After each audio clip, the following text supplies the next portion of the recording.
So, Mark, I guess we'll start with the time off, the camp away in Marbella. I remember you telling us that you were going to work those players so hard they'd almost be sick. How hard did you work them?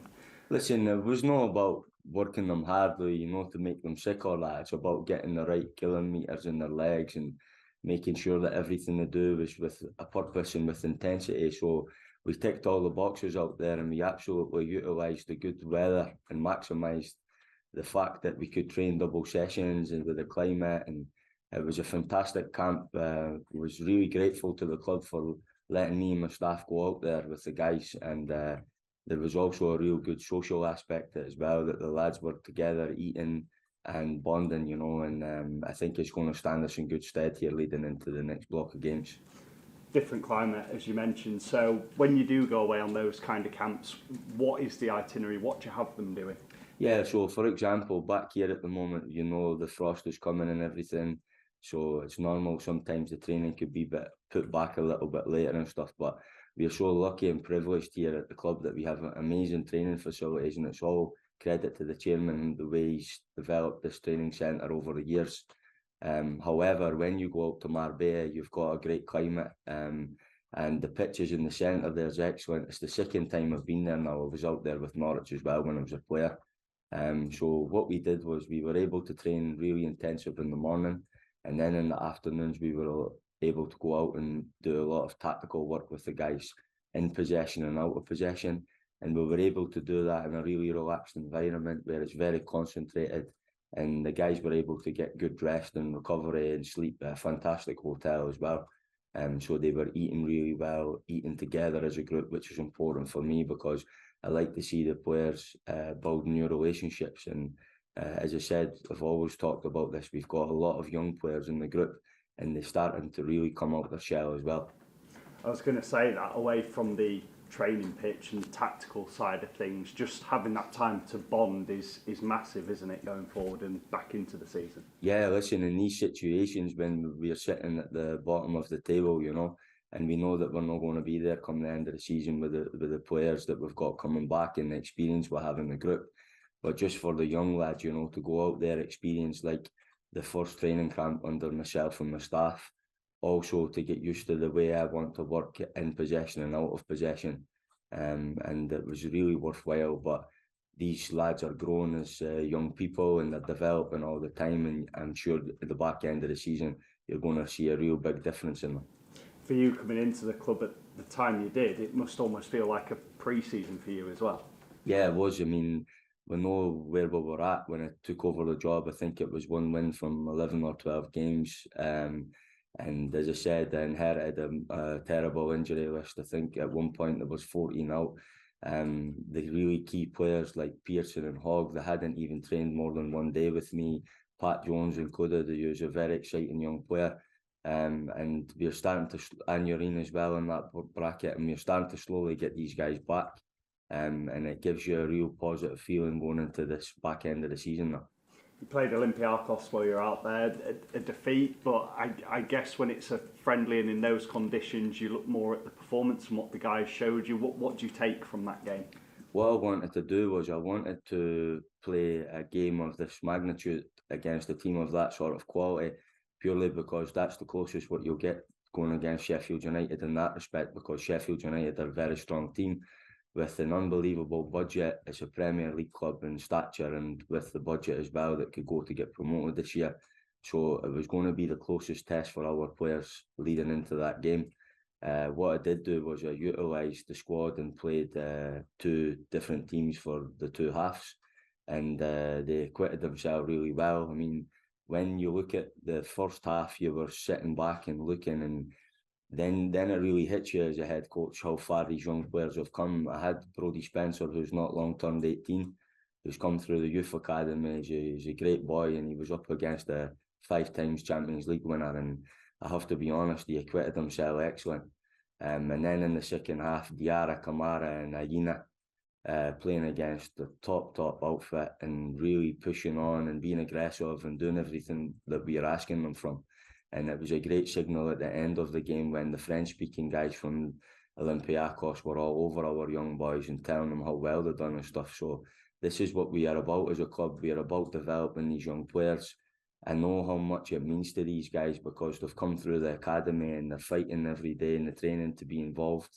And we're really fortunate as well that we've got great experienced players here that are leading them in a really good way at the moment. A couple of the notables from the two team sheets, Mark, was Tino Andrin back in the fold. Yeah. That must be great for you. Yeah, he's been absolutely fantastic in every way. He's got a great personality. He expresses himself every day in the right manner, and he's a really good trainer.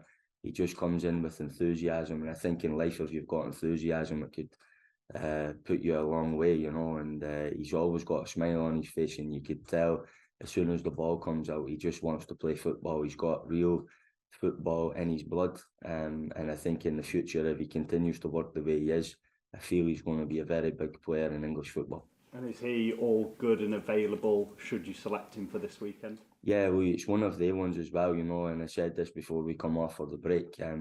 We have to understand that these guys have been out for a very, very lengthy period. And when they come back, they've got to build their fitness levels. They have to build their rhythm as well, because they are very rusty. But it's a case of being patient with them until they're ready. And then when they're ready and we kick into gear, I'm sure we're going to be in a very good situation to win games. Just on a couple of the long-term absentees and timescales, I noticed Matty Pearson was on co-comms duty with Raj there for the game. Ollie Turton as well, we know he's long-term. Are they still on track for the expected return that you informed us about before the break? Yeah, Matty's on track at the moment. He's actually ahead of schedule, and that's doesn't surprise me because Matty's a beast, you know. You see with his physicality and the way he goes about his business with his rehab, you know, he's a super professional, and he's on track, you know. But as I said before, we're focusing on the guys that we have in the team at the moment. We're focusing on the younger ones as well to develop them so that if they're needed when our experienced and bigger name players are out for a period, then they could come in and implement exactly what we're looking to do. And they have done that, and I'm being very proud of the guys. But of course, it's going to be excellent to have that experience back in the squad. Behind the scenes as well, you welcomed Kenny Miller to the club. How did that come about, and how far back do you go with Kenny? Listen, Kenny Miller's a guy that actually I know a person that's been a friend from him from a young age or anything like that. It's just the two of us crossed paths during our coaching badges. And when I looked at Kenny Miller, every time I seen him, I seen elite mentality, big enthusiasm, big knowledge of the game, and he's been there and done it. I want these young players and older ones to be around people that have won titles, and that's what I was very fortunate to have in Germany. I was around the Michel Henkes, the Tommy Orals, the Felix Magats, the Tommy Linkids and Freddie Bobiches of the world, where they've been there, they've done it, and they've won, and you could pick so many secrets up off of them and gain experience from them, and that's what I feel our club will gain from Kenny's knowledge. But most importantly for me, he's a good person, he's a family man, he's got a young family, and he's come down here and he's really proud to work for this club, and he's definitely someone that I'm very happy to have in the building, and also alongside Narcisse and Paul Clements, two absolutely fantastic coaches in their own right. I think we're now building a staff that could go places. Yeah, what does Kenny add to that staff group? Kenny's got a lot of expertise. He's been building as a coach for the last few years now, and as I said, he's been at the absolute highest level. And when he's talking and discussing movements with players and such things, he's a guy that the young lads could lean on, you know. And I think that he'll bring a real energy to the group, and I'm sure the lads have already told you. The only thing I will say is that he probably has to be a little bit more politer, because the lads have been telling me they thought my accent was strong, but Kenny's is even stronger. But yeah, of course, I'm really happy to have him in the building alongside Narcisse and Paul Clements. So the staff's really set now, and we're looking to push on now to the end of the season. Additions staff-wise, we're only a few weeks out from January. Have you had discussions behind the scenes about targets for the upcoming window? Yeah, we've had discussions about it, but the thing is, we know the situation the club's in, Louis. The chairman wants to sell the club. There's no any money there to go and do business. But it's no a situation where I'm frightened from, because I know that all the teams will go out and make transfers and push on in January, and I just feel that for me as a young head coach, if I can deal with all these challenges that are being put in my way at the moment, when I do get Huddersfield in a situation where they have got money to go and invest in the squad and we are higher up the table or looking to push on in the future to get promoted, then I'm going to be able to deal with that sort of adversity. And I feel that at this moment in time, all these questions that are getting asked of me and my staff are going to stand me in good stead for the future. Challenges you speak of, the next one is Sheffield United in a couple of days, flying high in the Championship as we know, but they lost the last home game to Rotherham United, and you proved when you were at QPR that you can mix it with some of the best teams in this league. Yeah, the Sheffield United's a big club. It's a massive club in stature. It was a place I always enjoyed going to battle, going to war with them when I was at Norwich, going up to Bramall Lane. They've got a very good coach, a man of respect, a man that's he's doing exceptionally well with a fantastic squad there, and we'll give them all the respect. But as I said, you know the way we work here at the club, we always focus on what we're going to bring, and I just want to start well and build the foundations that we've laid on the back of winning away at Queen's Park Rangers and having a really solid defensive performance against Swansea, who are a free-flowing football team. Is it at the moment, you mentioned the Swansea game and the QPR game, clean sheet against Swansea and look solid against QPR. Is it when you are preparing to play against one of those top teams, it is almost for you building from the back? Yeah, the thing for us is that we're going to be a solid team this year who build on getting clean sheets, and we're very focused on being hard to beat and aggressive, and we're a very hard working team, as you could see. And no one's going to have it easy against us. We're going to bring a real spirit and determination to every game, which we have been since we've been here in the building. And what I would say is that I know it was a bad start to the season. However, when we've went down to these places or away to difficult teams in the league who are on form, we've always given a good account of ourselves, and especially when we've been shown adversity in the injury situation or illness situation that we've had. And I feel that the group stood up to it, and I feel that when we get the whole squad back, it's going to be like having a half a team of new signings. And if we're patient with the guys and give them the chance to get their rhythm back and get their intensity, then it's going to be a very strong back end of the season. Just lastly from me, we know how much you've enjoyed your time in Yorkshire so far. It's a proper local derby for Huddersfield Town. It's going to be some atmosphere, isn't it?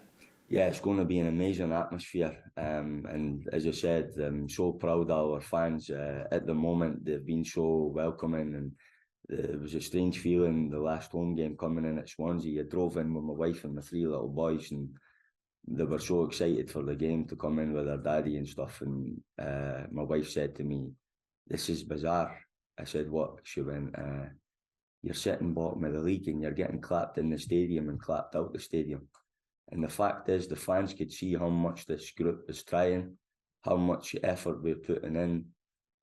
There's no many teams in this winter break that will go out and do 5 to 6 double sessions every day. And that's the way it's got to be. We've got to, as a club, roll our sleeves up, face these challenges head on, and go with a real determination and focus to keep this club, this great club, in the league this season. Good luck Saturday. Thank you. Thanks, Mark. Thanks, Lloyd. Stephen, when you get the mic.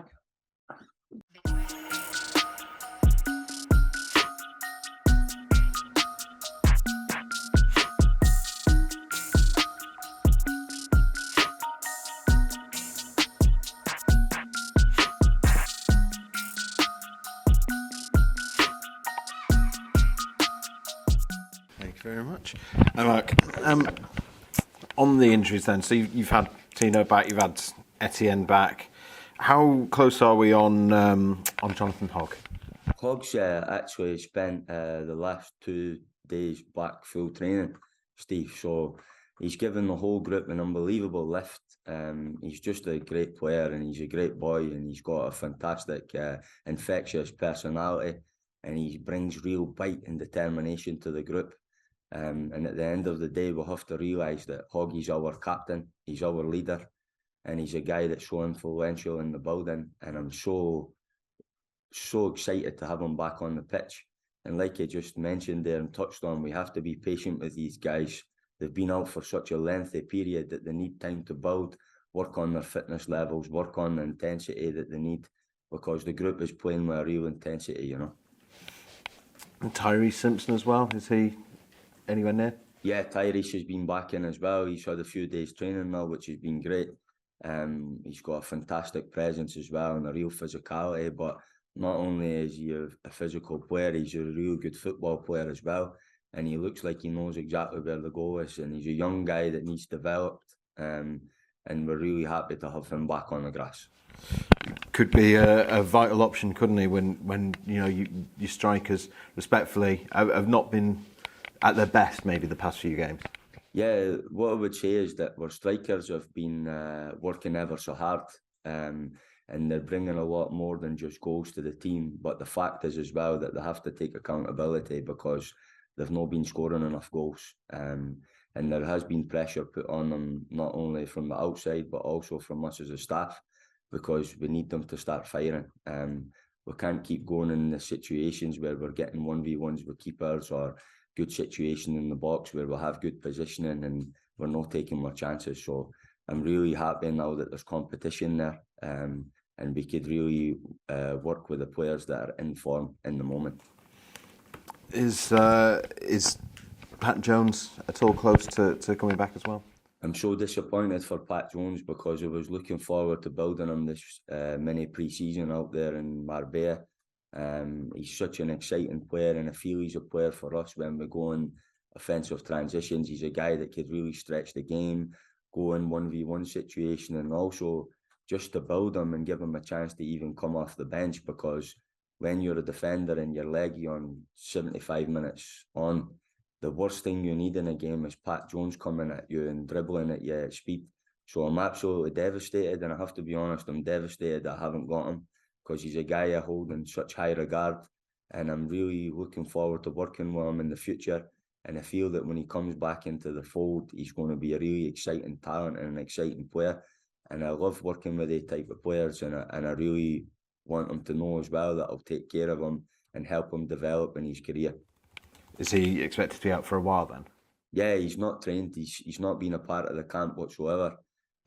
He's basically not trained with me at all since I've been in the building. And there's a real disappointing with myself because I really care about Pat. He's a good player, and he's a fantastic boy as well. And I just feel that it's harming the squad at the moment that he's not involved, because although he's a young lad, he's shown early on in the season what he can do when he could come into games, and we don't have too many players with that type of attributes.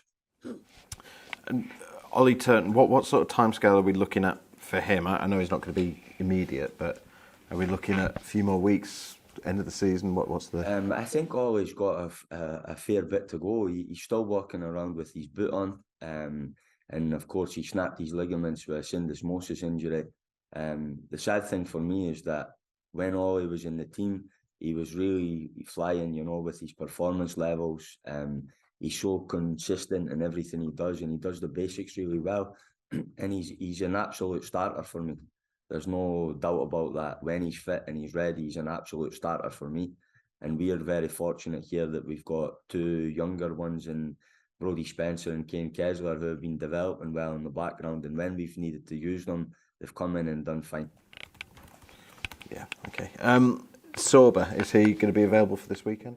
Sorba will absolutely be available this weekend. It's been great to have Sorba back in the building. I'm sure a lot of the guys will tell you that they've not missed him because he's an agitator and he goes around annoying everybody every day. But I think you all know the relationship I've got with Sorba Thomas now, and I feel really proud of him that he's got himself in great form, and I'm proud of him that he was out there experiencing an amazing situation with his country out there in the World Cup. But I'm just glad that he's back safe and well. And Sorba knows what he's got to do this season. He's got to finish the season strong, show everybody what he's capable of, his amazing dead ball capabilities, and just keep improving and working, because we all forget that he's a young developing player. He's not an experienced player in that respect that's played in the Championship for the last 6-7 years. You know, he's still a project that we're developing and we're working with, and he's doing ever so well, guys. Yeah. One player you took out with you, Fotheringham'S. I know he's a player that you know well. What's his situation? Florian's a player who was with me in Karlsruhe in Bundesliga, and he's a really exciting talent. He was come through the youth academy at Grasshopper Zurich, and he was a real big talent there as a young player playing for the Swiss national team. And then he come over to work under Neil Lennon at Hibs, and he really exploded there for a season and did excellent, and he earned his loan move to Rangers, and he did also well in certain phases at Rangers as well, but it just didn't quite work out. And he's probably one that the club's been famous for, where we like to take them back in. He's at a good age. We want to get the arm around this type of player and get them back firing again. And as you've pointed out, Steve, we've not got that luxury of having these strikers at the club that are scoring 20 goals a season at the moment. So we maybe need to introduce players in certain areas that could grab goals from all different areas of the pitch. And that's included midfielders from us, defenders and set plays and situations like that. And I do feel Florian's a guy who could score goals on his day. Is he one you're looking to sign in January then? I will sign him in January, yeah. Okay. There's been rumours on the outs as well. Etienne, first of all, is one linked with a number of Premier League clubs. Sort of a bit of a compliment. Absolutely. I mean, it doesn't surprise me. Young Etienne Kamara has been linked with the Premier League clubs. He's just, first and foremost, a real top talent. He's got an incredible personality. He just comes in every day with a smile on his face, but when he goes on that pitch, he becomes like a lion. He works hard, he's aggressive, and what I love about him, that he's always following the Hogs, the Leeseys, the Pearsons, these type of people in the building to learn off their experience. And I do believe that he'll play a lot of games for us from now until the end of the season. Are you hoping to keep him then in January? Yeah, Steve, I understand the situation the club's in it. We've got a situation where our lovely owner wants to, of course, sell the club, and there's not a lot of funds here at the moment, and the club's in transition, and we know the remit. We need to stay in the league. That's where we're focusing on and concentrating at the moment. And of course, we know that we've got a lot of young players who have been given the limelight at the moment, and they've went in and done really well. And it's going to gather attention when you've got maybe 5 or 6 that are under 20 that are playing parts of the game and winning against a team like Queen's Park Rangers, who are flying for promotion. So it's no surprise to me that these guys are going to gather that attention, but we just need to make sure we take care of them. And as I said, we've got a squad at the moment that could work itself through this situation, you know. John Russell as well, another player who's been linked away. What's his situation? John's a good lad. He's just found it hard under me, and I gave him his start at Reading, and it didn't quite work out. And as I said, I just feel that with Etienne, Diarra and these players, I can't hold them back any longer, and they've forced their way into this team.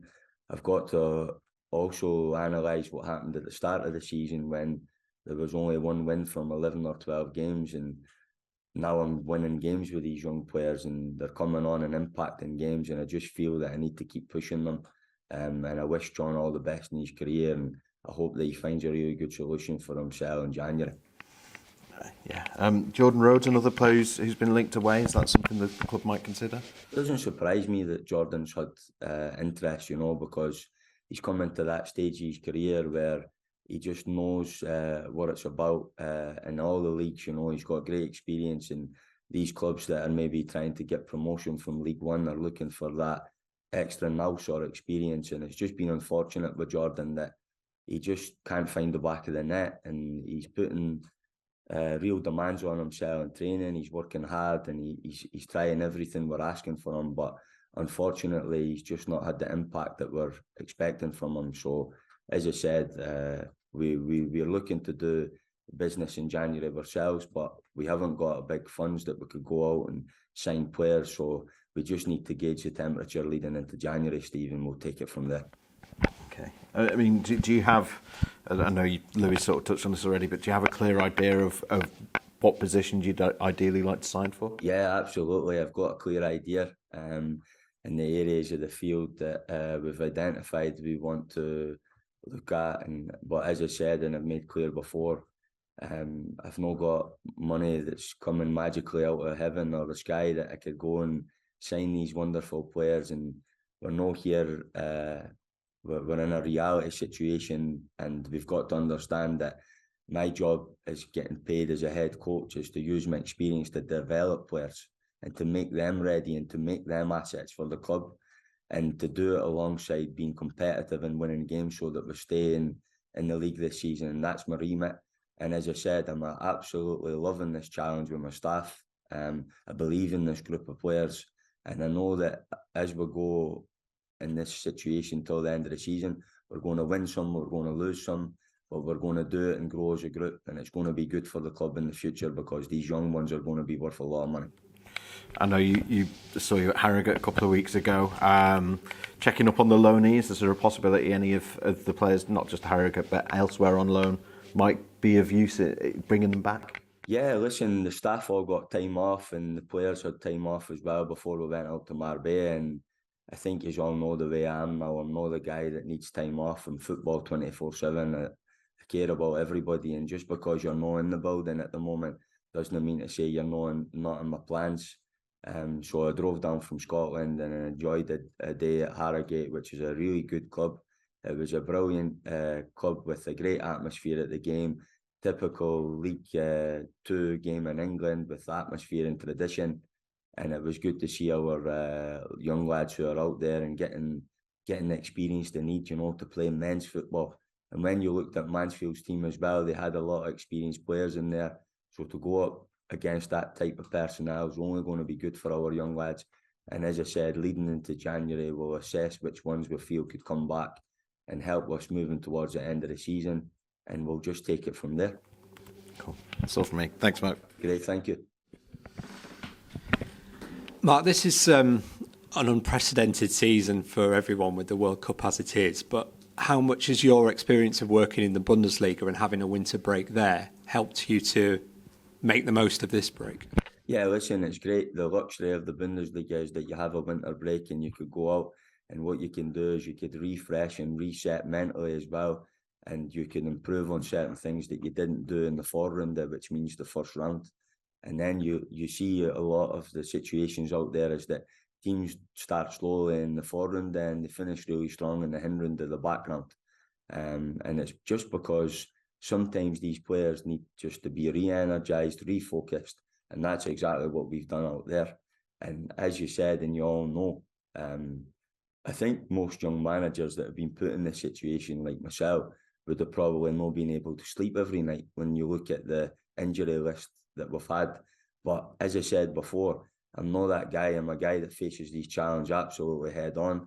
I believe in the other lads that have come in, especially the younger ones that are getting guided really well by the experienced ones. And it's no surprise to me that they've beat Millwall, that they've beat Hull, that they've beat QPR, that they've drew at Middlesbrough and so on. And I just feel that they're really growing as a group. But of course, this small break has been massive for us because the guys that have been out injured are coming slowly but surely back. And I know there's lots of aspects to your job, but first and foremost, you're a coach, aren't you? So how important is having that intense time on the training ground to actually get some coaching into that? It's important, I think in England you all look at managers of clubs are the guys that walk about with their hands in their pockets and their long jacket and manage the day-to-day, and that's absolutely the polar opposite of what I am. I'm a guy that really focuses on the pitch, focus on the work that we're trying to implement, and I'm a real hands-on coach. That's why I've brought in Kenny Miller with us as well, because he shadows me really well. He understands my mentality and what I'm wanting to do because he spent 2.5 years with us on the pro licence. And then Narcisse, I've actually got a mirror of myself because he's a very intense guy with a lot of passion, and he supports me so well alongside Paul Clements, who's an absolute expert in his area. So we're really working hard as a staff. We've got a real togetherness there at the club, and we're excited to this back end of the season. And as you said to Stephen, and I don't think you need to, I think we already appreciated, this hasn't been a break for you. But have you been able to use this sort of slightly less intense time in terms of matches to get more settled into the area? You're still living out of a hotel? Yeah, listen, it's tough, you know. I've got a young family up there in Scotland and I miss them dearly. I'm trying ever so hard to bring them down, but we know that they're very settled in their schools up there, and we were aiming to get them down after Christmas. So, of course, it's natural. I'm an absolute family man. It's really difficult when you leave them, when you have a day and a half off and the boys are waving you off at the window, and you could see they get emotional and they pretend they're not missing their dad, but of course they are, you know, and I'm missing them dearly. But I know the business I'm in. I'm very fortunate to be in this job. I've said from day one, I've set benchmarks for myself as a young head coach. I've worked in the Bundesliga, which is the highest level in Europe, alongside the Premier League. And the next step for me really is to focus on keeping this really good club in the league. But of course, I want to work in the Premiership, and that's my main focus, and that's where I'm building everything towards, and that's why I'm making all these sacrifices, and the family are supporting me ever so hard with that. And you mentioned Paul Heckingbottom earlier. Have you come across him either when he was at Hibs or when you were in the Championship? No, not at all. I mean, it's strange because a lot of the Scottish guys up there, or the people that have worked in Scotland, I've never ever crossed paths with any of them, and it's due to the fact that I'm Scottish in terms of DNA and my passport, but I'm not a guy that's worked in Scotland at all. So I've always been out in Germany, and that's where my whole development has been, and where I've been working there and been successful out there as well, you know. However, I always had an eye on the Scottish game, which is natural. And Paul's a very good coach, and he seems like a very nice man as well. And he's doing a fantastic job with Sheffield United at the moment, under big pressure, because they know that they've got to come and win games against us because their budget's so high, and they've got that type of player that is very determined to play in the Premier League. I mean, we often talk, it becomes a bit of a cliche, saying that the best time to play the big teams are the first weeks of the season when they're still sort of getting rhythm. I mean, do you think it might be a good time to play them when they're sort of coming back together? I don't know about scraping off the rust, but you know what I mean. They probably don't have the rhythm and momentum that they did if you'd played them in October, for example. I think it's going to be new for all the teams. You know, we're all trying to find rhythm. We're all trying to find a balance, because I'm sure Sheffield's in a situation as well that they're maybe welcoming players back from injury and so on, and they've probably had some injury situations in the short period during the World Cup. However, what I would say is that I would really, of course, look at the challenge head on, but I understand the magnitude of the task, because we know the amount of money they've got and what they could do when they sign players of the value of Ollie McBurney, or when they signed young Brewster, the striker, and so on. And you look at the names in their team, and it's all Premier League experience. But what I would say is that I always focus on us and focus what we could do, and we could only influence what we're about and what we could do as a team on the day. And we're really looking forward to this challenge at the weekend. And just on John Russell there, you know, you mentioned he'll be moving on in January. So how do you sort of deal with it in the meantime? Is he training with the group? Is he training with the B team? How? It's never been an issue, you know. John's a great boy. He's a really likeable lad. It's just happened really natural. He found it very hard. It was a really slow start to the season, probably missing all the big hitters that were here last season, like the Tuffelos, the Louis O'Briens, and beside him, Hoggs and so on. And they've not been there in this situation, and probably not been able to keep that consistency that you had in the games that you played the previous season.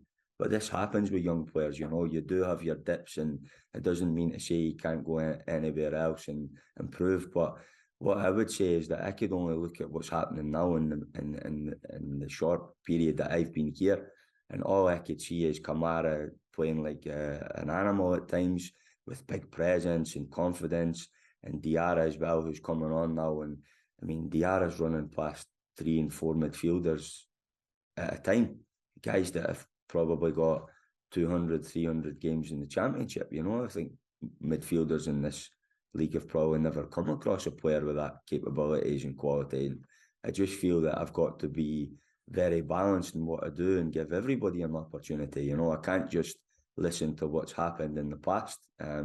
It's about what's happening now.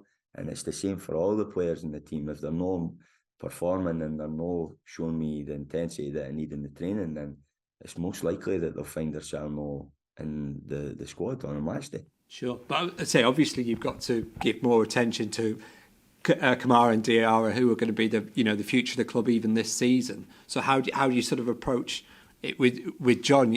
I guess in the back of his mind, much as he might try and fight it, he'll be thinking, I don't want to get injured in training and that sort of thing. So how do you sort of go about it? He's not been training with us. Right, that's what I was... We've got a lot of players coming back. You know, if you think about our midfield area, we'll have Hogg, Kamara, Rodoni. Rodoni for me is growing. I think Rodoni could be one of the best midfielders in the Championship.